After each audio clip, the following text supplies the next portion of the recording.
আন্তর্জাতিক ক্রিকেটে রোহিত শর্মার ভবিষ্যৎ এখন এক বড় প্রশ্নচিহ্ন।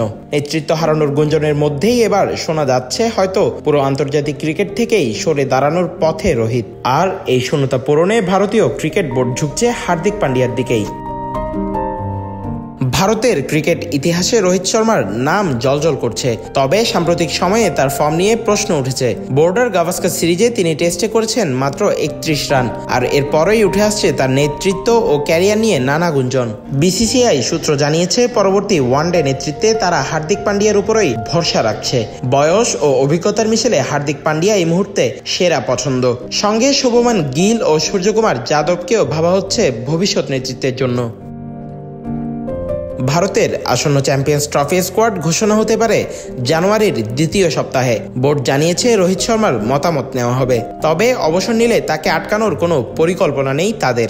সাবেক কিংবদন্তি সুনীল গাভাস্কার ও রবি শাস্ত্রীও রোহিতের ফর্ম ও ভবিষ্যৎ নিয়ে প্রশ্ন তুলেছেন। তারা বলছেন হয়তো মেলবোর্ন টেস্টই ছিল রোহিতের শেষ ম্যাচ। রোহিত শর্মার আন্তর্জাতিক ক্যারিয়ার কি এখানেই শেষ? ভারতীয় ক্রিকেট কি হার্দিক পান্ডিয়ার নেতৃত্বে এক নতুন যুগে প্রবেশ করতে যাচ্ছে? এই প্রশ্নের উত্তর এখন সময়ের হাতে।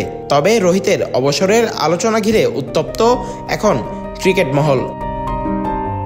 মুজতাহিদ হাসান, নিউজ অন স্পোর্টস।